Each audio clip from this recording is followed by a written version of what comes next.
buenas a la hora que haya recibido el mensaje. Mi grupo está conformado por Rubiel Steven Piedrahita y Javier Alexander Perea. Diferentes partes del cerebro y la diferencia entre el cerebro del hombre y la mujer. El cerebro es la porción más grande del encéfalo y está formado por dos hemisferios y controla los movimientos voluntarios, el habla, la inteligencia, la memoria, las acciones y procesa la información que recibe a través de los sentidos.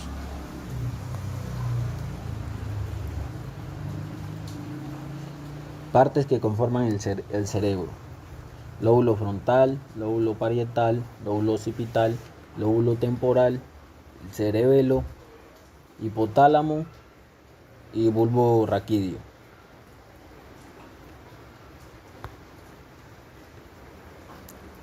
El lóbulo frontal es el encargado de las funciones cognitivas y el control de las actividades o el movimiento voluntario. Se conoce que alrededor del 85% de las personas el lóbulo frontal izquierdo controla el lenguaje, la articulación de las palabras y que en un porcentaje mucho menor el lóbulo frontal derecho se relaciona con los movimientos no verbales como la expresión facial. El lóbulo parietal procesa información relacionada con la temperatura, el gusto, el tacto y el movimiento. Son muchas y muy variadas las funciones que llevan a cabo las neuronas del lóbulo parietal, pero se puede decir que juega un papel muy importante, especialmente en tres clases de procesos: la información o la investigación y el procesamiento de la información sensorial, el procesamiento de la información o la investigación y el procesamiento de la información sensorial, el procesamiento de la información simbólica, en la que también se incluyen los procesos relacionados con el lenguaje y su utilización, y el procesamiento de la información, el procesamiento de la información numérica. Algo básico para poder cortar y realizar operaciones matemáticas.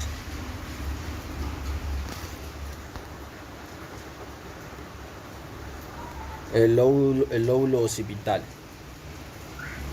El lóbulo occipital estimula la memoria y el almacenamiento de recuerdos visuales, ya que visualizar imágenes nos hace acceder a recuerdos que tenemos almacenados. Comprende la corteza visual, que es la zona de la corteza cerebral a la que llega primero la información proveniente de las rutinas. El lóbulo temporal es el más estudiado en neurociencias y no solo cubre una buena parte de la superficie del encéfalo. Además de esto, permite integrar globalmente buena parte de la información sensorial que nos lleva a través del entorno. Cabe destacar que su papel es el procesamiento de la visión y el oído, así como el lenguaje en general. El cerebelo. El cerebelo es porción del encéfalo ubicada es la porción del encéfalo ubicada en la región posterior de la cabeza, entre el cerebro y el tronco encefálico. El cerebelo controla en neurociencias y no solo cubre una buena parte de la superficie del encéfalo. Además de esto, permite integrar globalmente buena parte de la información sensorial que nos lleva a través del entorno. Cabe destacar que su papel es el procesamiento de la visión y el oído, así como el lenguaje en general. El cerebelo. El cerebelo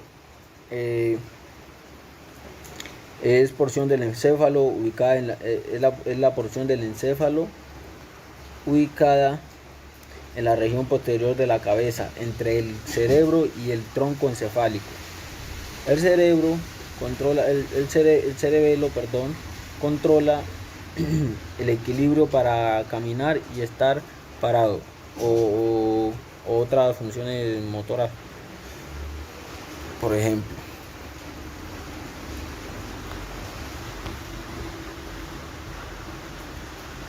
El hipotálamo. El hipotálamo, área del cerebro que controla la temperatura del cuerpo, el hambre y la sed. El bulbo raquídeo. El bulbo raquídeo, en su vida diaria, el ser humano realiza una gran cantidad de conductas y acciones. Nos duchamos y nos bañamos, vamos a trabajar, interactuamos con otros, caminamos, comemos y nos acostamos. La mayor parte de estas las realizamos de forma consciente y voluntaria. Sin embargo, nuestro organismo hace mucho más que eso. Independientemente de nuestra voluntad, hace latir el corazón constantemente, mantiene la función respiratoria, desea, digiere y excreta los alimentos. Bueno, mi compañero ya habló sobre las partes del cerebro como en una forma más biológica y más anatómica, ¿cierto? Nosotros ahorita, pues yo voy a hablar ahorita más o menos de una forma más abstracta y tenemos un punto que dice de algunos trucos de cómo engañar el cerebro. En este caso tenemos unos 4 trucos de cómo engañar el cerebro para mejorar nuestra forma de percibir las cosas. Engañando al cerebro para mejorar. Visualizar repetidamente una acción para aprender a hacerla cada vez mejor. En este punto, nosotros ¿qué hacemos? Visualizamos una actividad muchas veces y cada vez más vamos aprendiendo a realizarla de una mejor manera. Eso es por la experiencia de lo que nosotros estamos observando. Cada vez asimilamos más cada detalle de la actividad que se va a realizar y el cerebro no distingue entre la visualización y entre la ejecución. Entonces de pronto él piensa que se está ejecutando la acción y de esta manera pues se puede hacer más fácil. Nunca decirle a nadie sobre nuestras metas, ese es otro punto. El cerebro no distingue muchas veces entre el hablar y el hacer.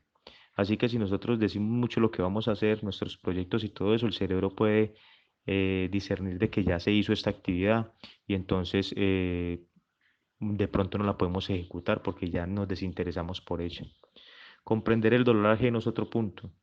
Aquí es donde nosotros nos ponemos en el lugar de la otra persona y esto nos ayuda mucho a generar influencia positiva, a ser más solidarios, a generar más empatía con los demás. Y por último, hay un método que sirve para salir del estrés, así como hay muchos métodos y muchos otros trucos para engañar al cerebro. Eso es un método muy sencillo. Se trata de uno imaginarse que tiene un botón en la mano donde uno aprieta el botón y apaga el estrés que tiene. Luego respira profundamente y piensa en el color azul, luego piensa en el color verde y luego por último en el color rosa.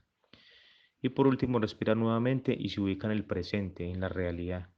Y es una forma muy buena para acabar con el estrés de esta manera. Son algunos de los muchos trucos que hay para engañar el cerebro. Otro punto que vamos a ver en este tema es las diferencias que tienen el cerebro del hombre y el cerebro de la mujer. Las más grandes son nueve diferencias que vamos a a tratar de una forma como rápida. La capacidad de planificación. Según estudios y imágenes obtenidas por resonancia magnética, las mujeres tienen más capacidad de planificación. Determinaron que las zonas de la corteza prefrontal, donde están las funciones ejecutivas, son más voluminosas en las mujeres que en los hombres. Y eso es lo que explica esta capacidad. Otro punto es la habilidad verbal. De acuerdo con la investigadora Sandra Wilterloo de la Universidad Maxter, el cerebro femenino tiene mayor densidad de neuronas en las ciertas regiones asociadas a la comprensión y procesamiento del lenguaje. Otro punto es la empatía emocional, que es la capacidad de ponerse en el lugar del otro y entender sus sentimientos. Está más presente en la mujer. Y eso se debería a las diferencias en el sistema de neuronas espejo, el cual se activa cuando reconocemos emociones en las expresiones de las otras personas. En cambio, los hombres utilizan más el sistema de uniones, es decir, el de la empatía cognitiva, que lleva a la búsqueda de soluciones. Simplemente nosotros vamos a buscar una solución al problema de los demás y las mujeres se conectan más emocionalmente con las otras personas. La orientación y visión espacial es otra diferencia. El hipocampo, o sea, la estructura cerebral para la orientación espacial, es mayor en mujeres que en hombres. Y de acuerdo también con investigaciones, eso explicaría que los hombres tienden a estimar las distancias, mientras que las mujeres se basan en puntos concretos de referencia.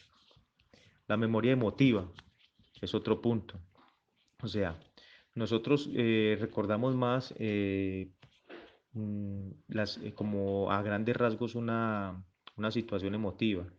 En cambio, las mujeres tienden a recordar más los detalles, cada cosa en particular. El cerebro es más grande de los hombres que en las mujeres, pero esto no significa que nosotros seamos más inteligentes. Ya la inteligencia se atribuye simplemente a las conexiones neuronales o a ya experiencias personales o a la carga de la genética de cada persona. La agresividad es otro punto importante. Los varones tienen sobredimensionada el área premamilar, una región del hipotálamo vinculada a la defensa del territorio, que es más activa que en las mujeres, por eso nosotros somos más agresivos. Y la conducta sexual es el último punto. Les dice que la parte del cerebro que procesa la sexualidad es 2 veces mayor que el de las mujeres. Inclusive en otros mamíferos, como los roedores, son hasta 7 veces más este comportamiento. Y el cerebro multitarea dice que la mujer tiene el don de poder hacer varias cosas al mismo tiempo, a diferencia que los hombres. Según estudios universitarios también realizados, es cierto que no sea un resultado como eficiente, pero la mayoría de las veces tienen más capacidad de realizar más tareas al mismo tiempo que los hombres. Ya con eso terminamos el tema. Quiero hablar un poco sobre la parte del cerebro, como la parte biológica que comprende el cerebro y en una parte su funcionamiento, la diferencia entre el cerebro del hombre y de la mujer y algunos trucos de cómo engañar al cerebro para mejorar nuestro desarrollo personal.